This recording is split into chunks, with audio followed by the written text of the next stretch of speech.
अस्सलाम वालेकुम, आप देख रहे हैं पीए न्यूज HD और मैं हूं आपके होस्ट सादिया बतौल।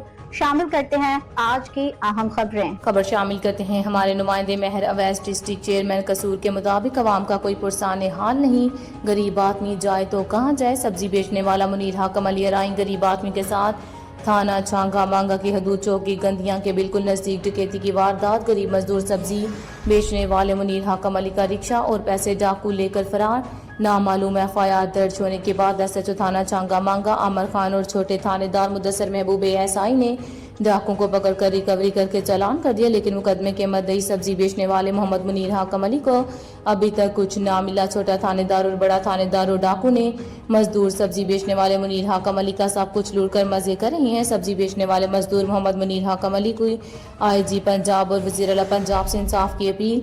कानून नाफज करने वाले इदारों से अपील है कि वाक़े की फिलफोर शफाफ इंक्वायरी करवा कर गरीब मजदूर को इसकी रिकवरी करवाई जाए और इसमें मुलव्वस तमाम लोगों को इंसाफ के कटहरे में लाया जाए। हमारी इस्तदा है कि बिलखसूस DPO कसूर खुद इस मामले को देखें और गरीब आदमी सब्जी फरोश को इंसाफ फराहम करें ताकि पंजाब पुलिस पर अवाम का एतमाद बहाल रह सके।